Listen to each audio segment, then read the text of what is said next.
That ain't thunder. That's Logisticize rolling in.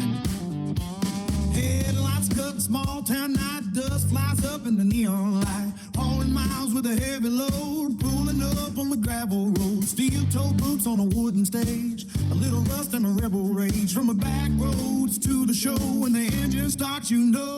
Feel that rumble in your chest, like a diesel hard out west.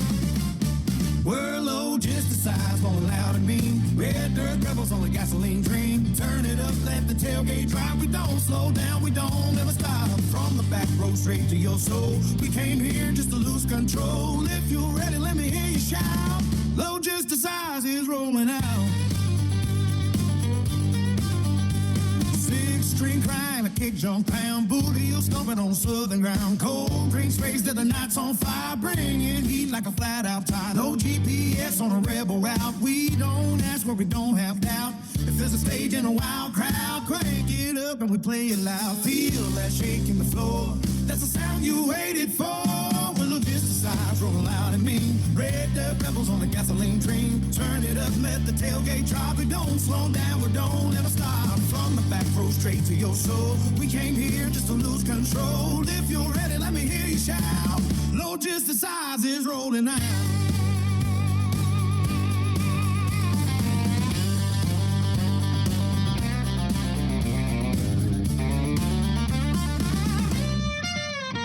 Well, Logisticize coming in hot, full tank fire, give it all we got. Let it rip like a midnight ride, bring in thunder you can't deny. From the black top to your hometown bar tonight, we're taking it way too far. So throw 'em up, let the whole world shout. Logisticize is in the house.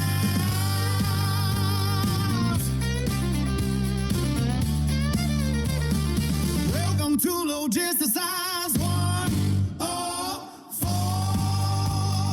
Hosted by Doug Holbrook. Y'all ready? Let's ride.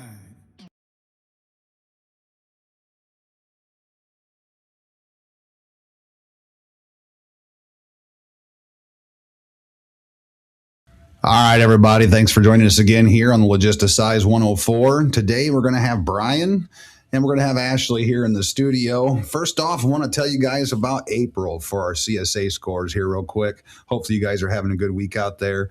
I sent out a training earlier. I know you guys just love them.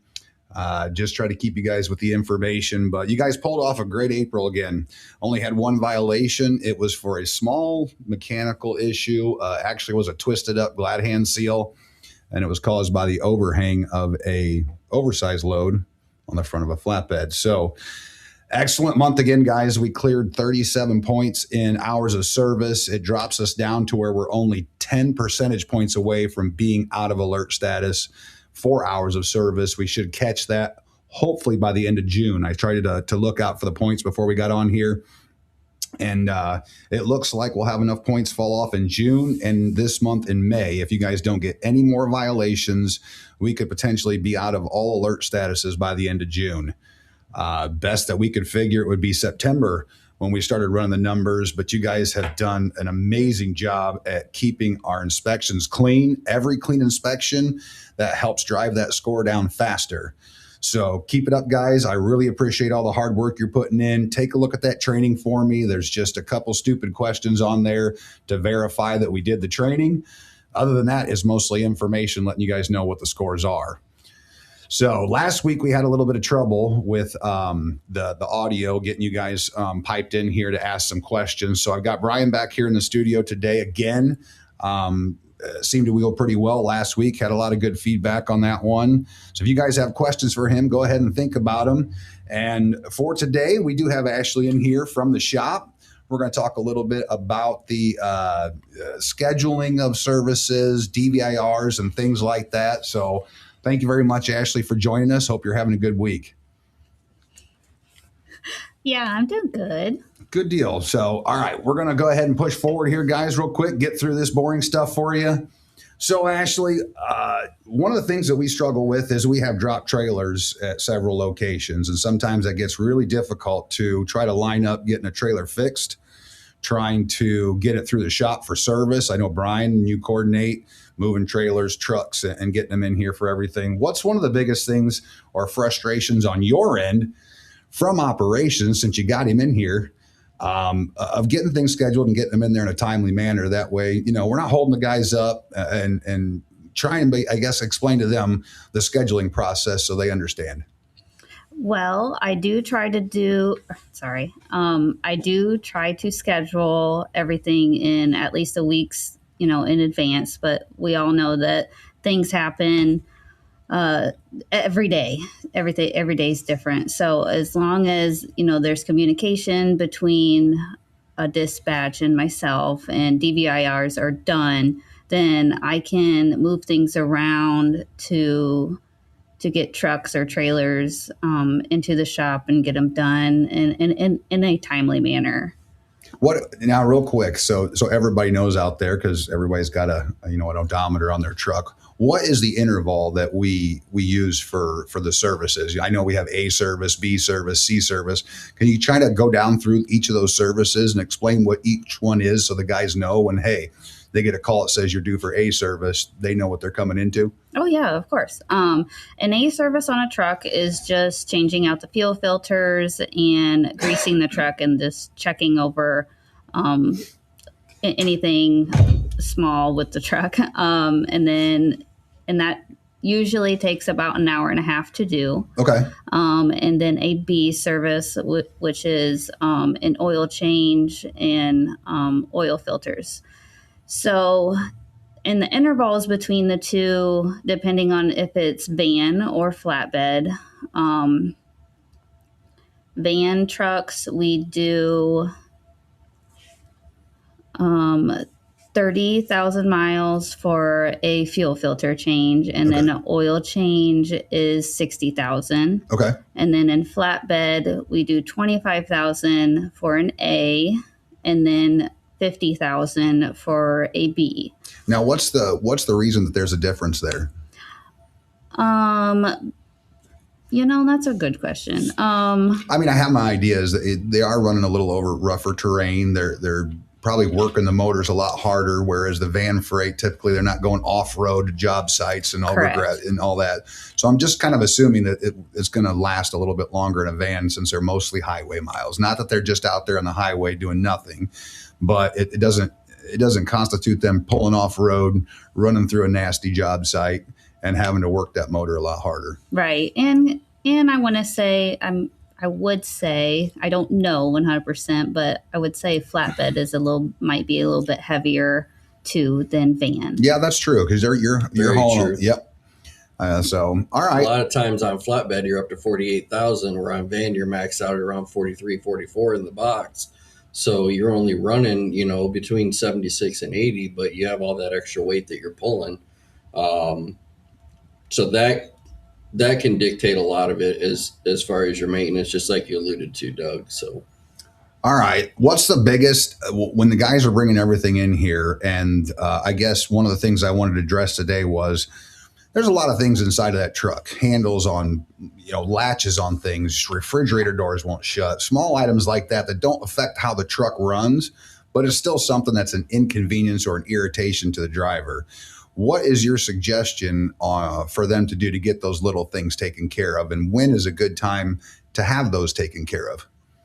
Well, depending on the severity of it, when a window can't go down, that's kind of important. So we would then, kind of work with dispatch to get you routed in here to do. But as far as, maybe the fridge latch broke, depending on where you're traveling for the week, or how close you are for a service, that also, I do want to add, when you do come in for service, we do try to knock out as much as we can with anything that may be going on with your truck that you have noted before. But what do they need to submit, and what do they need to have it on in order to get the work done? I would appreciate a DVR done. That way I can kind of schedule in that I know that it's going to take some more time. Yeah, it's going to take some more time. And as well as communicating that with dispatch, because we all know that most of the time somebody, or that the drivers are waiting on a truck to get service and then onto the next load. So Sure. communication between the shop to dispatch is very important. That way we can make sure that the drivers are getting where they need to go in a timely manner and on time. Now, one of the biggest things that's changed here, and we've talked about our maintenance dashboard that's all in-house software. Each time a DVIR is put in, it automatically makes its way to that dashboard. So if you are having an issue or you have something you want taken care of, that is the fail-safe way to at least get it in front of someone's face. It goes up on TV screens all around the office. It does populate into our maintenance software program. And so when your truck comes in for service, it pops up a list for the guys when they're out there taking care of your service on your truck. So it's very important to get those DVIRs in to get anything you want addressed. If you call in and let Ashlie know, yeah, she's pretty good about getting it put in there, but she gets busy as well. So it's just something we wanted to reiterate with the DVIRs. It seems to be going very well. You guys have made a huge improvement this year getting those submitted. And I think you can see by your inspections and everything else that it's working out a lot better. So next item I want to talk about is not really a maintenance thing. How long have you been here, Ashlie? When did you start here? In 2022, April of 22, yes. So that would have been a month after me. When's I know when I first started here, it was kind of a split role. You had two of you guys in there in the maintenance office taking care of things. When did it kind of progress to where you just got handed the whole thing? I would say early August of 22. So my first, I don't even think that's 6 months. No, I don't think it was. What did you do at first when you came in and when you were, because I know you were splitting the time, so it was more of a part-time gig at the time. What did they have you coming in and doing? Just learning everything. The lady before me, she was kind of more of the part-time, and Rick, wanted a full-time person in there. But I mean, I was just all in my learning how to do everything in the shop, but between ordering parts, how to schedule, how to track things and do invoicing and all the other things behind the scenes. That's got to be fun. How fun is the invoicing for you? I can't imagine. That sounds like a blast. It's very time consuming. It is. Yes. So, but yeah, we appreciate you being out there and taking care of that stuff. I actually had thought you'd been here longer than I was, but it must have been a month or two after that. And you basically started managing the shop then and have been doing it ever since. And I don't think a lot of people appreciate what it takes to put all that together. How many inventory items do you have to track alone just to try to keep enough stuff here so that way when the guys do pop in, you have what they need to get fixed? Ooh, that's how many things do I have to track? Just kind of on average, would you say a monthly? Just how many items do you have a inventory in that spare parts room that you have to make sure, hey, this guy comes in, we got lights for this, we've got filters for this, so on and so forth?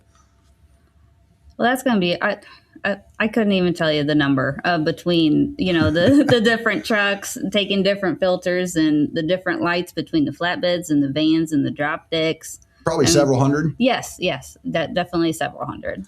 So, and not only like that, you need a better inventory system. I don't know how many. Should spit that out for you. And then not only that, you got to keep mattresses. It's just everything that it takes to keep those trucks going, spare wire, right down to cable ties. You have to have, wire splicing, butt connections, all that stuff for these guys to be able to fix trucks when they get in and out of here.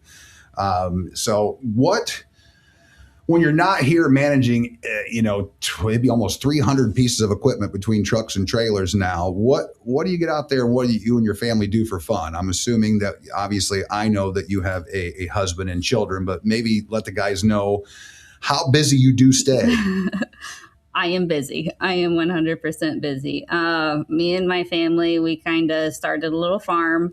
I think we're going on about 2 years now. So we have chickens, we have turkeys, and let's see, we got like 3 dogs and a cat, and we just got some new chicks, and then we got some in the incubator.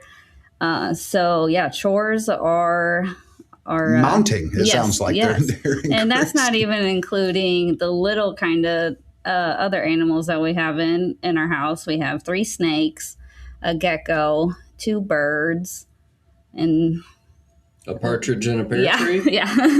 And it's, I mean, to top it off, it's baseball season. So Yeah, that gets very busy. we got 3 boys in baseball. So we got practice Monday, Tuesday, Wednesday, and then games now are Tuesday, Wednesday, Thursday, and Friday. So I am busy for this next month. So I'm just curious, how many times have the snakes escaped? They have not escaped. We got them in really good I was going to say, cages. there's no way.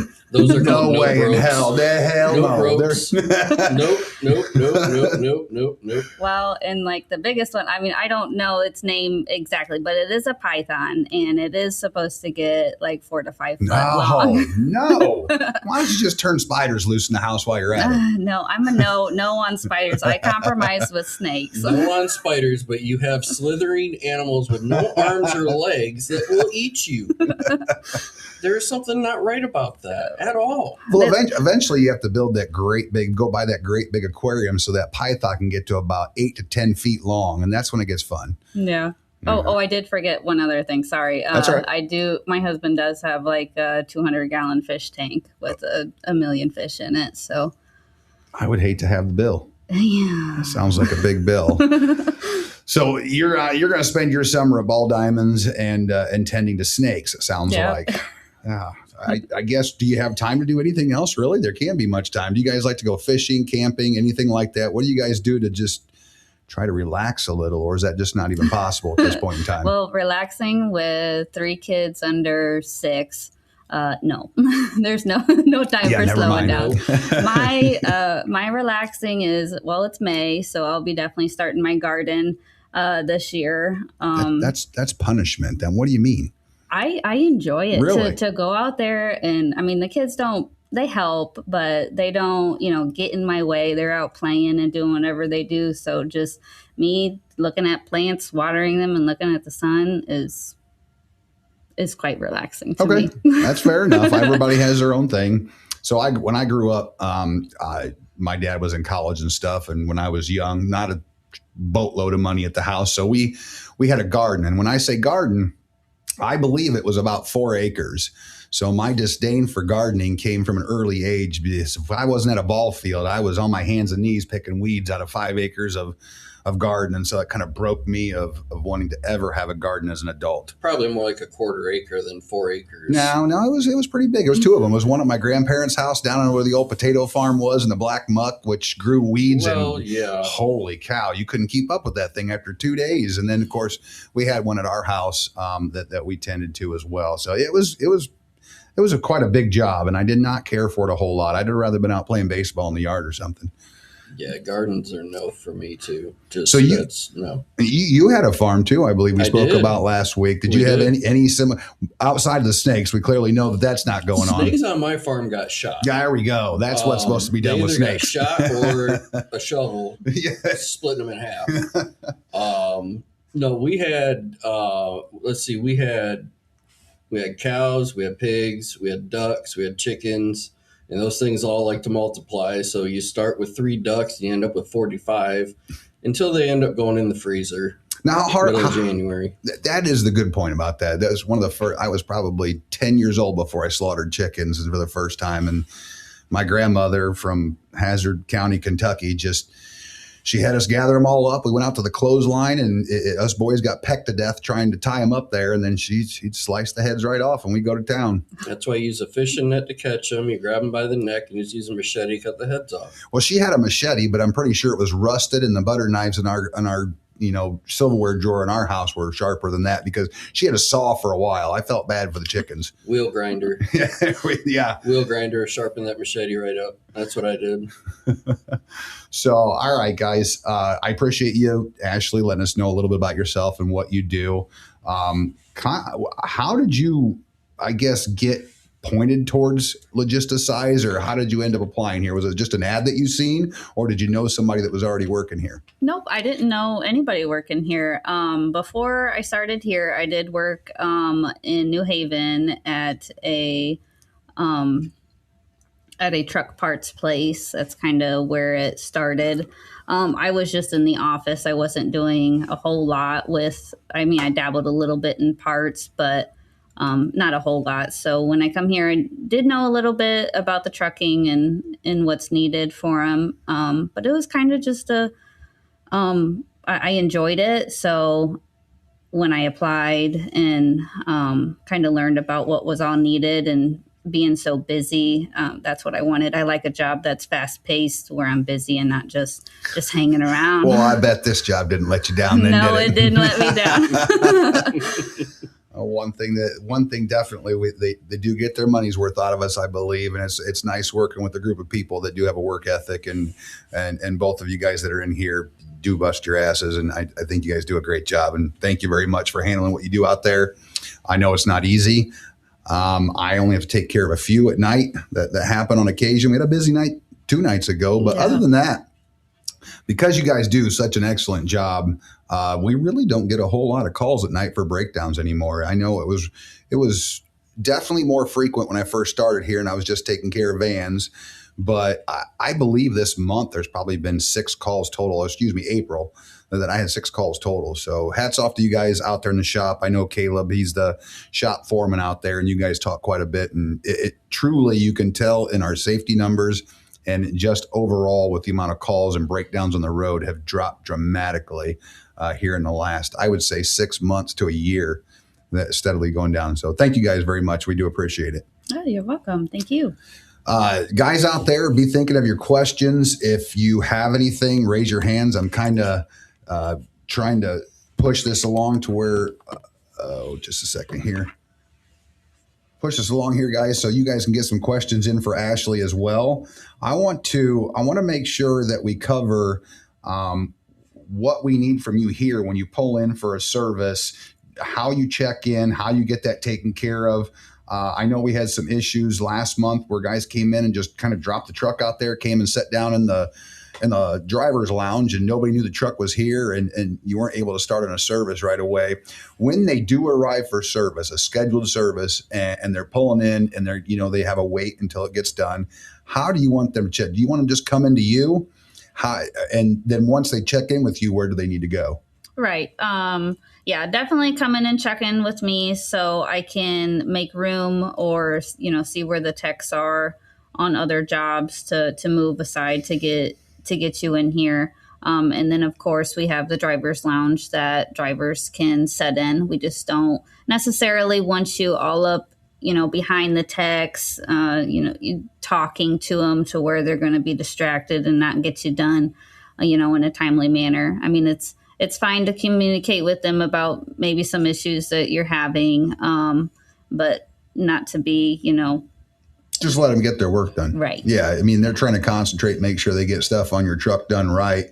You don't want to have them pull something off the truck, get talking to them, and then, hey, we forget to put this on. And I mean, it does happen. You get distracted and things can be overlooked because your concentration is broken. Right. Yeah. And there's been a time or two where techs have left tools, inside the truck or, on the steps of it, and then we called the driver and they're gone.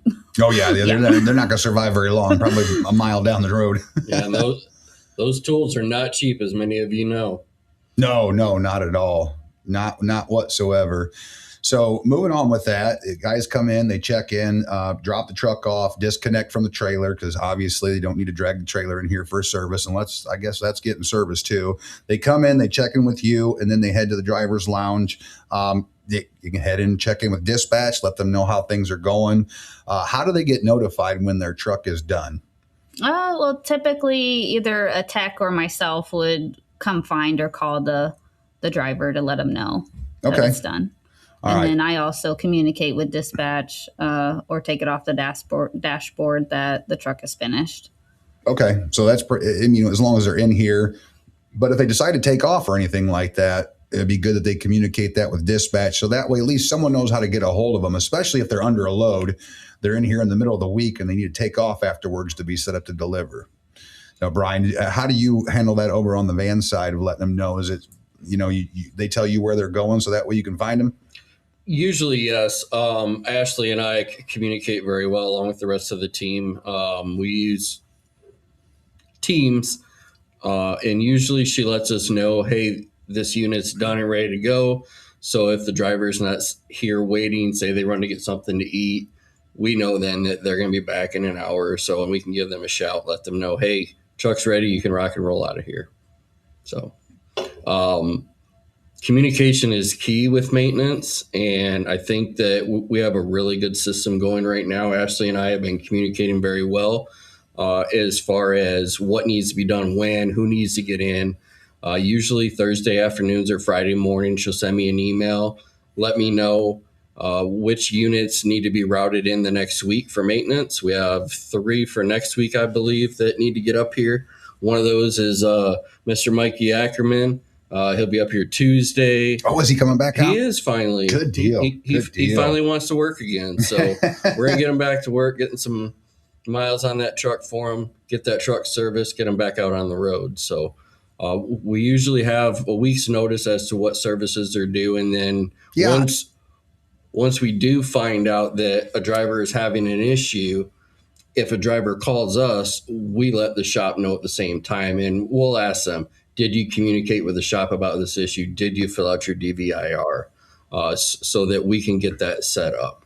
We had a driver just this morning, had an issue with the brake chamber on the truck leaking, found out right away. We let the shop know. They had him ready to go, and he just pulled in while we're in here so that they can get him fixed and back on the road. Good deal. Good deal. Hey, Randy, seeing you called in. Do you have a question for Ashlie or Brian? For Ashlie, what's the biggest issue that you have with trucks while they're on the road? Like the biggest repair? What's the biggest issue with on the road with trucks? Well, the biggest issue. What's our biggest over the road breakdown that we get the most calls for? Oh, the most. Oh, for a truck. I would say tires. Yeah. I was going to say that's pretty much the most common one that we get there. And one of the things I want to touch on, we are getting into the heat. It's going to be coming up. We're getting to the summer months. I was just looking over the weather report, and it looks like that we're going to have a very hot and dry summer again. And a lot of, when it's never explained to me as a driver, you start getting low on air pressure, and it can be just as little as 10% low. That will start generating more heat in those tires. And of course, as you guys all know out there, the more heat you have in there building up, the sooner that tire is going to blow out. But not only that, what that does is it starts breaking down the sidewall. It's already carrying quite a heavy load on there that it's putting pressure on it. And then you take the air pressure out of there, and that sidewall starts to slowly break down, even at only 10 pounds of pressure low. So keep an eye on those guys. I know we have the auto inflates. If you have any questions about a tire, those auto inflators are hooked up. Send air to the trailer and make sure that they're staying aired up. And if you have a chance to put a gauge on it, obviously there's no auto inflator there, put the gauge on it and check. It's just going to save you guys a boatload of time.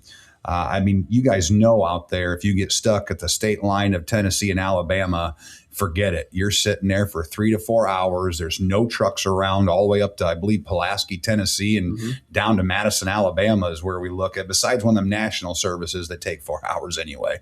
Right. So it's just going to help you guys out, saving time, not being stuck on the road. It's one of the biggest breakdowns we have, of course. It's obviously our most cited vehicle maintenance issue.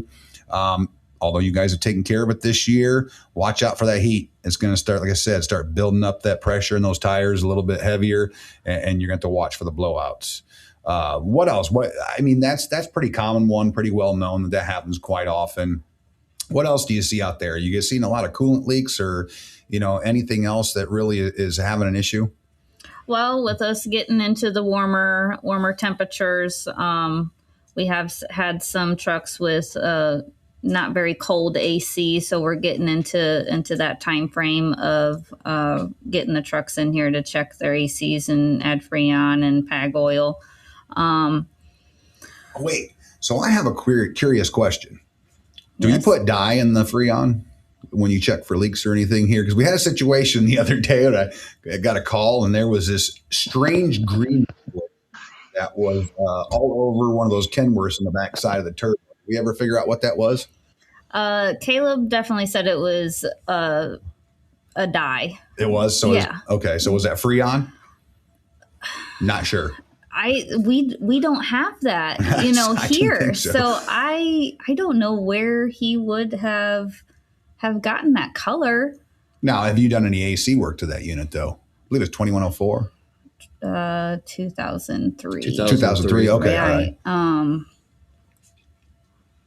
Yeah, All right. I couldn't tell you exactly that truck with with all the 70 other ones right off the top of my mind. So AC work coming into the summer. What else do you guys try to prep for there in the shop? What do you guys look at, going into the summer season here to pay special attention to? I mean, besides the tires. Right, because that was on my mind. It's always tires in the summertime because it gets hot. Well, one of the things I do notice is that when the weather does improve out here, I do see the guys out there in the yard more doing more yard checks, and it seems to eliminate issues of the guys hooking up. I know last year, Sean grabbed the battery cart, went out there and tested lights on the trailers and things like that. Is that any plans to do that this year if he has time to do it? Oh yeah, I would love to do that, especially with his extra help that he has in the daytime and then in the evening or in the afternoon. Okay.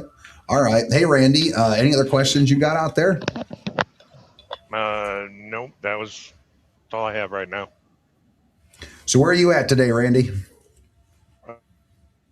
Kentucky, headed to the yard. Besides in and out of signal. Oh, that makes sense then, because you're kind of cutting in and out there. All right. Well, let's go ahead. I think we lost him. You still there, Randy?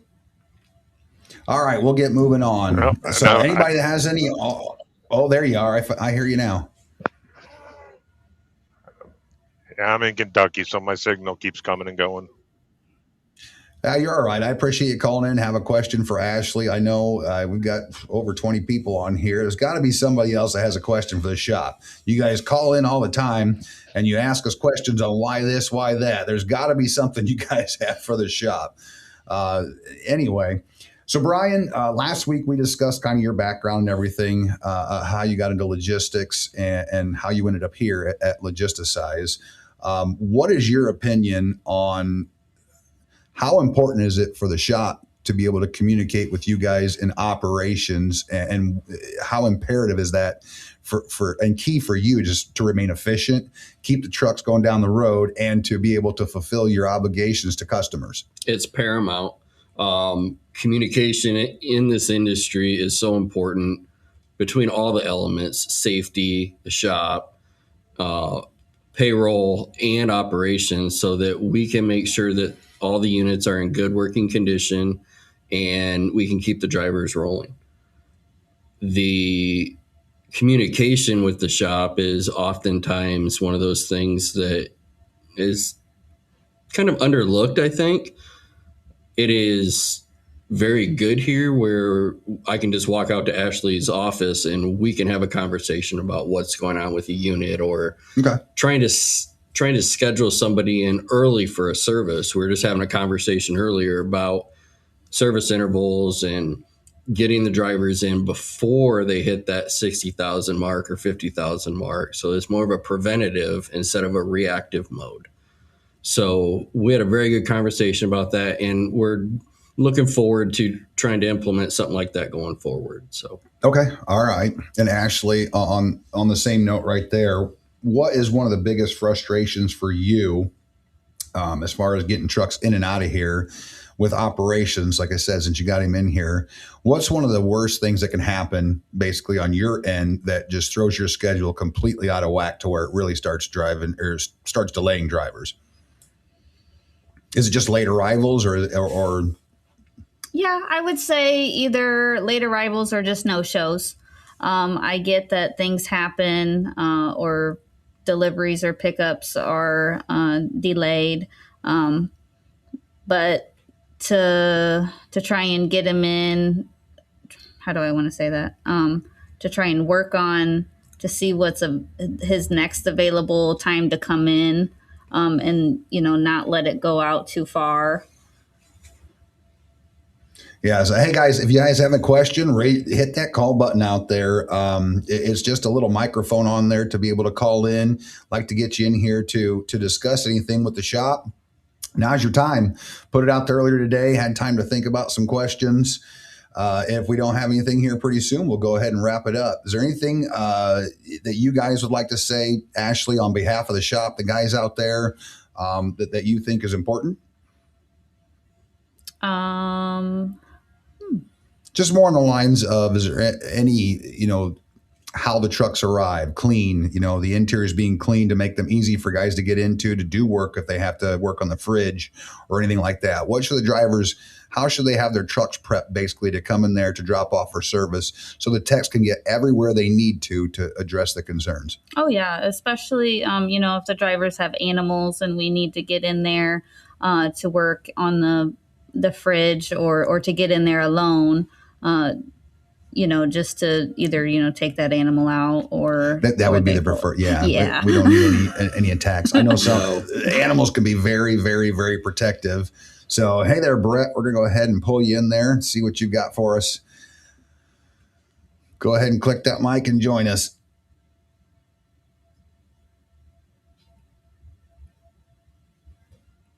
Brett, are you there? There we go.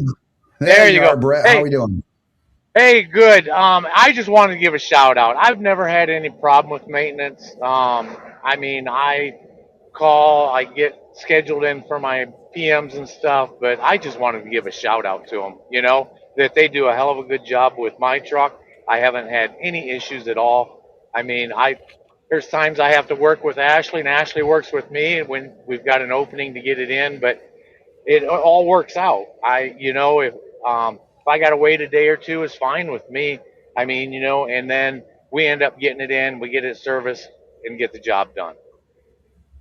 And that's kind of what it takes. How long have you been getting your trucks worked on here at the shop, Brett?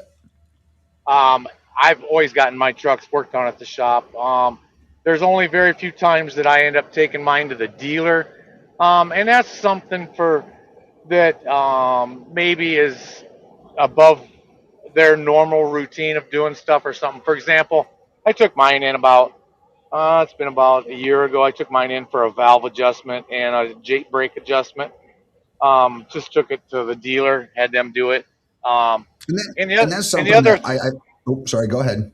And the other thing too was mine was kind of under warranty too when I first bought it. And so therefore anything that was warranty related, we would end up taking it to the shop. Yeah, and that's one of the things. We do take care of most everything in house here, but there are some jobs where it just makes sense. So we run them over to Vomac, and they'll knock it out for us in a quicker amount of time. They have the proper software and the most updated equipment possible. Obviously, because they're a huge dealer. What have you? So you said you've ever had any issues with service here?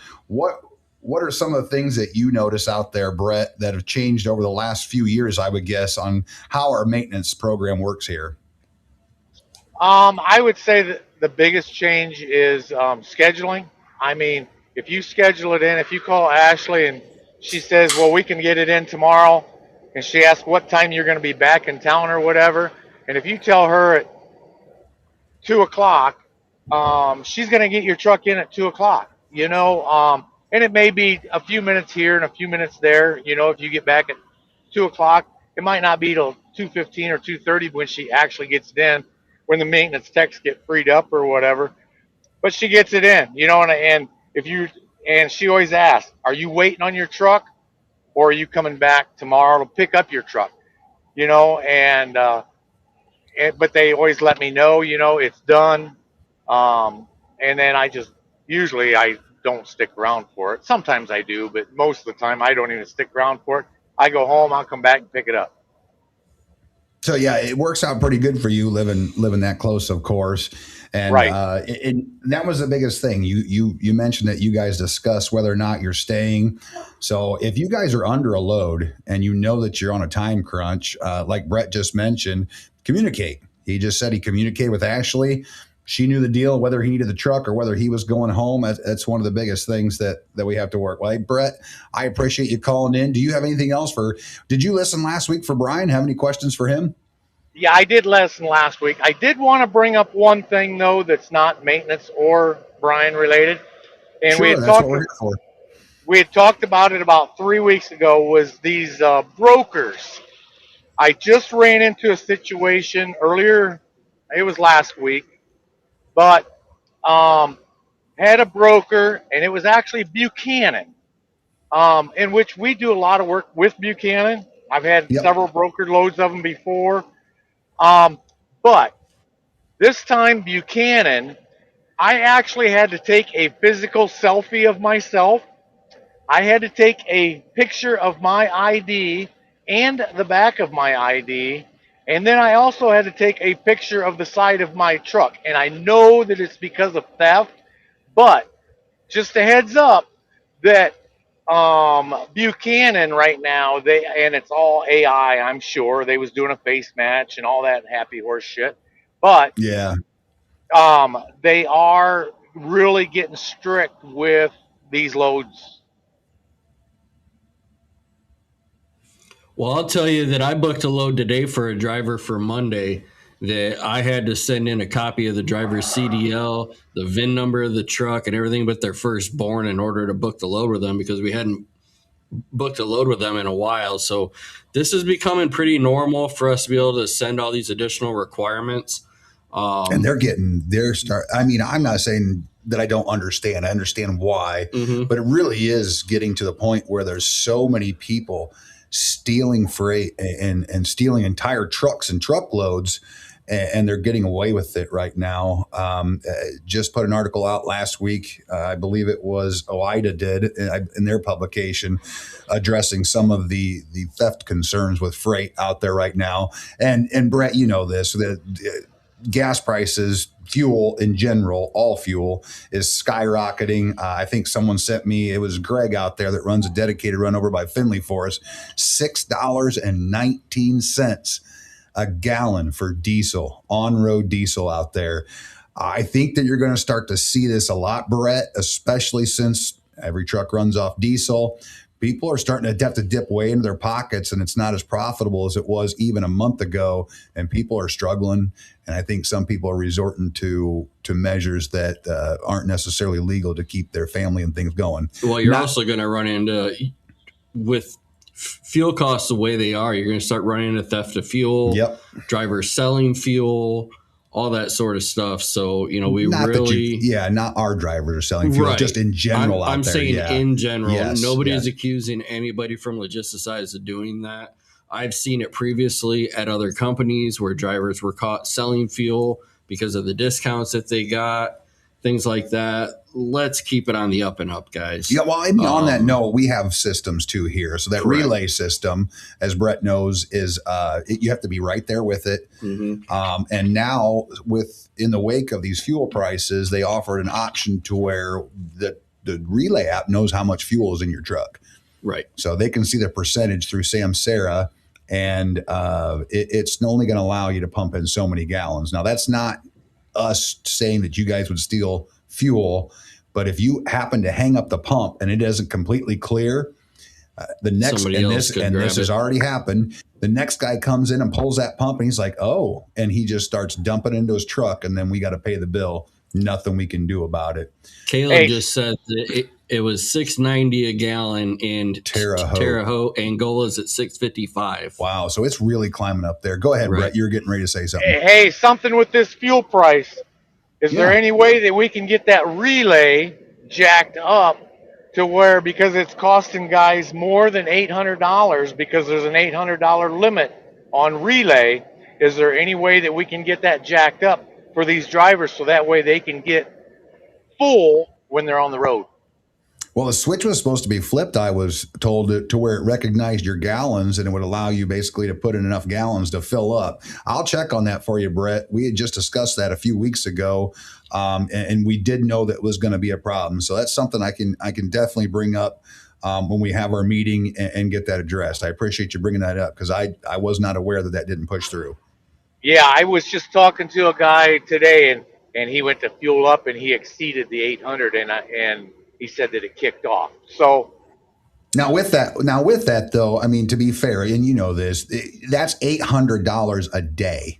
So essentially, I wouldn't think even if you were completely empty, you dump $800 in there, you should be able to run a day's legal miles. Right.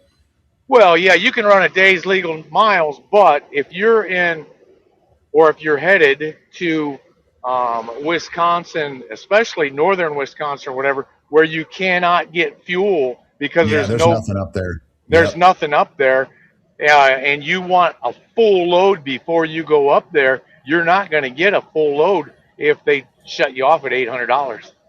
Yeah, you're absolutely right. And if you guys are out there in that situation where you're headed to a dead zone, stop at that last truck stop, top it off, make sure you got full of fuel. And if you can't fill up and you think it's going to be a problem, call us here at the office. We do have ways to get around that to where we can let you get more fuel, especially, we can see from our side how much fuel you have in there. So BJ, I got you in here. Just give me 1 second here. Brett, what else do you got out there for the shop? Anything else at all that you can think of that you'd like to talk about as far as maintenance? Obviously, we know you have a Volvo that are very similar to our company trucks. Any problems getting trucks or parts for your truck when you need to swing through here and get fixed? Or does it actually keep that pretty well stocked up? She keeps it all stocked up. I mean, I've stopped in there. I've had brakes and rotors and, the normal wear and tear things. It's always in stock. I've never had to wait on anything. The only time I have to wait is like if I have some stupid sensor or something that goes out or something like that is not a normal wear and tear item, and normally, even at that, if my truck's in there, she either goes and gets it or calls somebody and they come and bring it right to her. So there isn't much of a delay, maybe an hour or two, to either get the part or for them to deliver the part and then they install it. So even when there's something that's not in stock, normally it does not take her long at all to get it.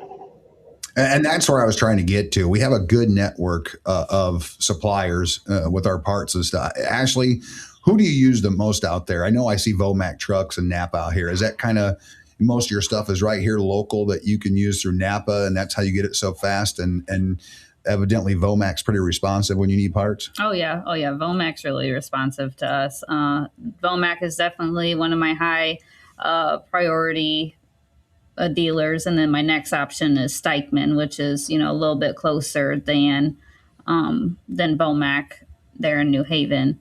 Have you had good luck with them working on things? Oh yeah, we actually have a truck there right now. We have one of Rob Beatty's trucks there. Okay, all right, so they do a pretty good job of getting. I know I've picked a few up there. So, all right, Brett, I'm gonna go ahead and see if BJ, I can see you're in there. What question do you have for us? Not much of a question, but going to the fuel limits, there's a limit on the DEF as well, which I did not know until yesterday, of $48. Yeah, there is a reason for that, because it's over $4 a gallon out there, and we get it for less than $2 here. So that is, it's always been there. Even with the Fleet One cards you guys used to have, there was a limit on how much DEF you could get. If I believe that's correct. I think it was 5 gallons. Yeah, I was filling up coming out of Michigan because I was told a long time ago never get fuel in Michigan, and so I don't. But I was at a point where I had to fill up the tanks, and it kind of caught me off guard that it cut off. But switching to the shop, I know that when I call in for service or get scheduled for service, Ashlie, we talk about what we're going to be working on, what's going to be needed, if there's anything extra. She tries to get the parts in ahead of time so that there's no wait, unless something pops up that we weren't expecting. And she and Caleb turn things around real fast. I've not had a complaint with the shop at all. That's great. Thank you, BJ. And I do believe that they should get a little more recognition than what definitely goes on here, because from when I started here 4 years ago, there is a huge improvement. It's a complete 360. The shop's organized. Rick has definitely got them some better tools and more tools that makes their job a lot easier, a lot safer for one, and they can get things done a lot faster for you guys. And there's been several pieces of equipment bought just in the last 2 years, especially with those jacks for the trailers to lift the back of the trailers up so they can change out tires and things like that. Yep. The lift system. The lift system. Yeah. That's definitely I know Caleb really pushed for that, and he likes that. Mm-hmm. So, all right, BJ, thank you very much, sir. Any questions you have for Brian or anything from last week? Not this time. I look forward to meeting him in person and getting to put a face to the name a little bit better. Well, it's not too hard. Anytime you roll in here, just duck your head into that van room, say hello. I'm sure he'll be more than happy to have a conversation with you. I'm the vertically challenged one. You and me Yes, both. He's probably the shortest one in the room. No, Ashley's in here. No, that's true. Ashley isn't here today, so you do get a little bit of help with that. So, all right. Well, guys, if you guys come across have any questions or anything like that, don't hesitate to reach out to us. We are here to help you guys out, like I say, every episode. Pick up that phone, give us a call. It doesn't hurt to get some answers to some questions, even if you may feel like in your head it's a stupid one. It really isn't. The stupid one's when you do the opposite of what needs to be done, and it ends up landing you or costing you time or getting you stuck or landing you in a ditch or anything like that. So, guys, be safe out there. I cannot thank you enough for the month of April. Like I said, one minor maintenance violation. You guys are really driving your vehicle maintenance score down. We were not an alert, but you guys were flirting with the line right there, and you guys have created a gap there to where there is some breathing room, but we do have a high amount of points, and that's a tough one to mitigate. You have a blown tire or something, gets in the tire when you're in between here and the scale house. You may not know it's leaking. So just keep vigilant. It's the toughest one to manage, and you guys have done a hell of a job out there. We really do appreciate it. Keep submitting your DVIRs out there to make sure that everything you need is taken care of. And unless anybody else has anything else, Brett, BJ, anything before we go? No, I'm Nothing good. I can think of. Quick plug, get your trainings done early. If you're past due on your trainings in Samsara, please get them done so that Doug and I don't have to come after you guys to get them finished. Yeah, and lately, guys, it's more informational. They're getting ready to shut the road down here in town. We did figure out what the detour is going to be. And the only trucks they're going to be allowed on the road in between 613 down the road and our shop is you guys. So you guys should have less truck traffic that's going to be bothering you, at least around here, starting on the 10th or the 11th. It's 11th. On the 11th. Yeah, Yep. they're going to shut it down. Now, just so you guys are aware, we did find out the other day, the sign says 10 days. Yeah, Rick talked to the project manager here in town, and it's going to be more like 15, just so you know. Typical government deadlines. Whatever it is, just go ahead and add an extra 50% to everything. Yeah, well, not only that, but with the weather delays, that's Sure. probably a lot of why the project manager is accounting for another 5 days. But it is what it is, and there's nothing any of us can do except hope that they make that bridge a little bit better for everybody to drive across. And I'll put a training out there for you guys, letting you know the detour route, but anyone around here kind of knows it's very limited what you're going to be able to do. They're going to shoot you over on 111 if you're coming from the north to 637 to 613. Mm-hmm. So, guys, just be patient with it. It's going to be a fairly short-term project in the grand scheme of things of what you see out there on the road. And they're definitely going to have flaggers out there from what we've been told. But I'll get you guys out the information. Finish up those trainings for me, guys. Have a great weekend. Hopefully the weather will hold out. It's not supposed to rain from what it looks like. Not going to be too warm. I know I spent 2 hours cutting my grass last night that was about 10 inches tall. I had to mow it 3 times. So hopefully you guys can get home, get some things taken care of. See you later, guys. Appreciate it.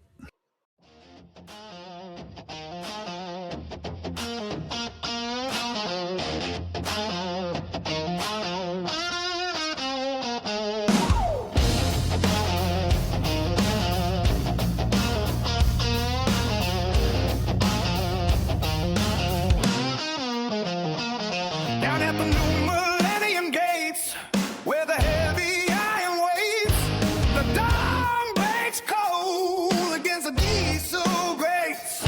You're cinching down the chains on a skeleton to the steel, feeling every pound through the steering wheel. Copper cords going like a copperhead snake, tied to the fabric with no room for a mistake. It's a wide, low gamble on a narrow strip road, carrying the weight of a monumental load. Oh! This is for the kings of the outside lane, the ones who conquer the mountain and the rain. The Logisticize 104 is calling out your name, for the grit in your teeth and the pride in the frame.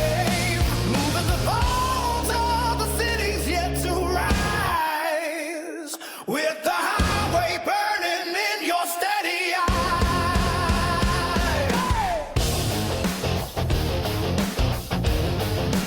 Oh, it ain't just cargo bolted to a trailer floor.